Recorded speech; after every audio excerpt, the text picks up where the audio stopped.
Por que o senhor votaria em Marconi Perillo? Porque ele é o melhor candidato para Goiás, é o candidato antenado com as mudanças mundiais, com as mudanças tecnológicas, é um candidato que tenho certeza absoluta que implementará uma política moderna de não incentivos fiscais puramente, mas incentivos fiscais com viés estratégico no desenvolvimento do Estado de Goiás. Isso é muito importante para consolidar o processo de desenvolvimento do Estado de Goiás.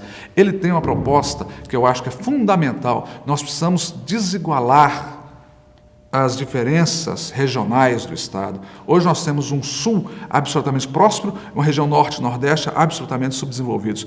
O Estado precisa crescer em harmonia. Nós precisamos projetar e olhar com estratégia, do ponto de vista estratégico, para o Sudoeste e Sul do Estado, de modo a amplificar o seu potencial de crescimento e também buscar igualar, trazer as outras regiões para esse mesmo nível, porque aí nós vamos ter um conjunto harmônico para um crescimento cada dia melhor na sociedade. Você com seu coração em posse, o vice-governador vai puxar a sardinha para o lado do norte? Claro que eu tenho os olhos em posse, mas tenho o coração no sudoeste também, é uma realidade e nós temos que ter, como acabei de falar, uma visão estratégica de Goiás. Não adianta você querer investir todos os recursos no Norte e Nordeste e esquecer do Sudoeste e Sul do Estado. Por quê? Porque são regiões que têm que crescer de forma harmônica. Se você paralisar o crescimento e a prosperidade numa região, você vai acabar colocando em xeque todo o crescimento do Estado de Goiás. Então, a forma de desenvolver tem que ser harmônica e de todo o Estado. Esta polarização entre Marconi e o candidato do PMDB acaba fazendo com que o eleitor tente fugir dela ou não? Não, a comparação é importante. Eu acho que são duas gestões absolutamente distintas. O Íris governou no momento histórico de Goiás e o Marconi em outro momento histórico. O Marconi transformou, ele revolucionou as ações do governo, tanto do ponto de vista de relação do governo para com a sociedade, quanto do ponto de vista de objetivos de consecução de metas de governo. Se você observar, o governo de Goiás passou no primeiro governo do Marconi e segundo governo dele por uma transformação gigantesca. Bandeiras que o Marconi defende. Ele quer uma ouvidoria acessível a todo mundo, inclusive pela internet. Funciona? Penso que sim. Acabamos de discutir um pouquinho sobre a participação social nessas questões atinentes ao controle do Estado. No momento em que a sociedade se organiza para poder fiscalizar e auxiliar o governante na fiscalização, os resultados são muito melhores e eficientes. Marconi diz que não termina o 4º ano de mandato sem colocar um laptop na mão de cada estudante da rede pública. Ele vai dar conta? Tenho certeza que sim. Aí volta a inserção tecnológica hoje, a inserção tecnológica no poder público e na educação especificamente. Se você pegar hoje, as crianças, meu filho tem 6 anos, ele já mexe com o computador, já mexe com o celular, claro, de forma artesanal, mas se você dá oportunidade àquelas crianças que muitas vezes não têm condições de ter acesso às tecnologias para se familiarizarem, para conseguir ter conhecimento acerca das novas tecnologias, um mundo novo vai se abrir para elas. Elas terão oportunidades que elas não têm hoje.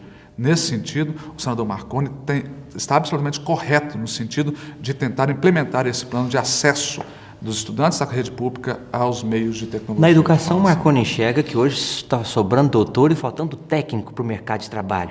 O ensino profissionalizante pode ser uma saída? Eu acho que nós devemos ter um equilíbrio. A formação científica é muito importante. Nenhum país do mundo desenvolveu seu investimento maciço na área científica. Agora, é bem verdade que no ensino técnico você qualifica a população para o exercício imediato de determinadas profissões. Então, nós devemos ter um equilíbrio entre as duas situações. A formação científica é muito importante e a formação técnica e profissional da mesma forma, porque você tem que dar condições à população de ter acesso às informações, à qualificação técnica necessária para ocupar os cargos. Muitas empresas vêm a Goiás, se instalam e têm que buscar mão de obra de fora. Por quê? Porque, infelizmente, o nosso povo não teve a oportunidade de qualificar para ter acesso a esses empregos. Então, o casamento das duas situações, o investimento em conhecimento científico, o investimento em conhecimento técnico, são importantes para o desenvolvimento do Estado. Uma bandeira na segurança pública. Tanto quanto os problemas sociais, as famílias se sentem acuadas, amedrontadas em relação à questão da droga. O Marconi diz que quer criar um CRE para recuperar as pessoas que foram vítimas disso. E a causa? Como combater? Fortalecendo a instituição família. A família é uma instituição muito importante na humanidade. ela ajuda a moldar o caráter das pessoas, dá estabilidade, dá segurança para as crianças e para as gerações que vêm por aí. Com investimentos maciços também em educação. É a forma de possibilitar ao jovem de sair. Hoje nós temos uma situação no Brasil e no mundo todo de absoluta epidemia. Nós temos jovens condenados à pena de morte sem ter passado por um tribunal. No momento que o cidadão entra no mundo das drogas, principalmente do crack, ele está condenado à morte. E nós precisamos resgatar.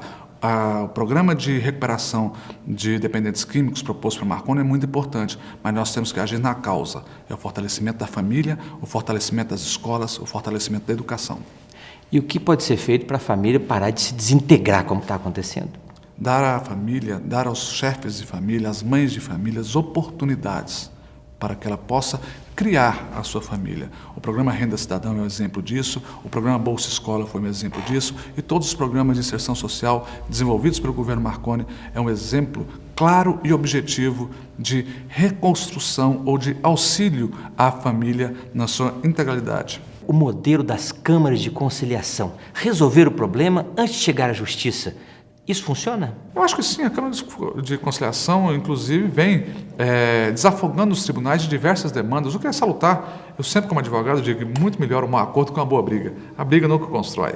Marconi diz que o seu maior desafio vai ser investir mais em prevenção do que na cura em relação à saúde. É possível?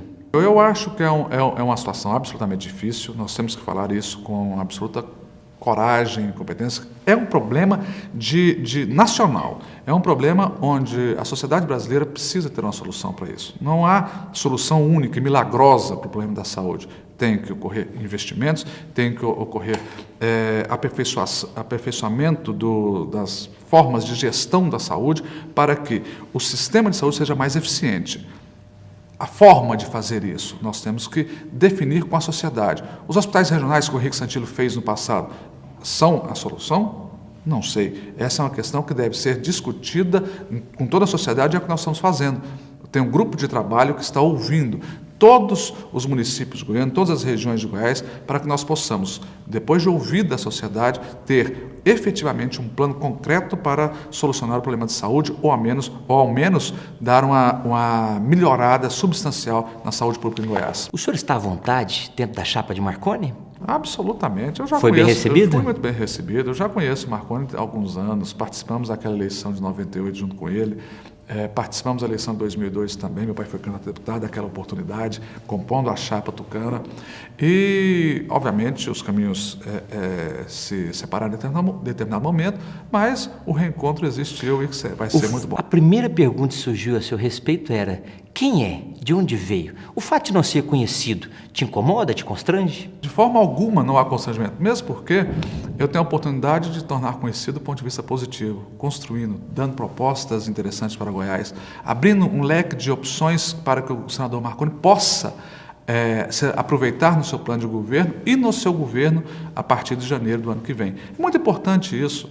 Eu acho que a juventude ela tem que ser aproveitada no momentos que ela pode, com a sua astúcia, com a sua força de vontade, com o seu espírito de rompimento, ofertar situações que muitas vezes o passar dos anos não permite que ocorra e que as pessoas tenham a agilidade para construir. Os principais argumentos de campanha. O Marconi diz que quer continuar o que começou. O PMDB diz que quer retornar ao passado. E o governo quer dar continuidade ao que está aí. Qual dos argumentos sensibiliza o eleitor? O argumento da ideia. Eu disse no meu pronunciamento na Câmara no dia 30 que os homens passam, as obras físicas passam, a ideia é perene. A ideia permanece por gerações. Se você consegue construir uma ideia, se você defende uma ideia, se o eleitor compreende essa ideia, se as pessoas em casa compreendem essa ideia, ela se torna constante. Nós temos que defender a ideia de renovação, a ideia de construção de um Estado melhor, de um Estado mais justo, que ampare os anseios de toda a sociedade goiana. A ideia é mais importante. Nesse sentido, tenho absoluta convicção que o Marconi, desde 98, plantou a ideia em Goiás, e essa ideia continua na mente e corações de todos os goianos. O senhor que vai ser o futuro vice-governador de Goiás, qual é o perfil ideal de um homem público? Penso que, lendo Platão, quando ele defende a democracia do conhecimento, preparo, inteligência, competência, princípios éticos e morais, respeito à família, são os princípios basilares de um bom político.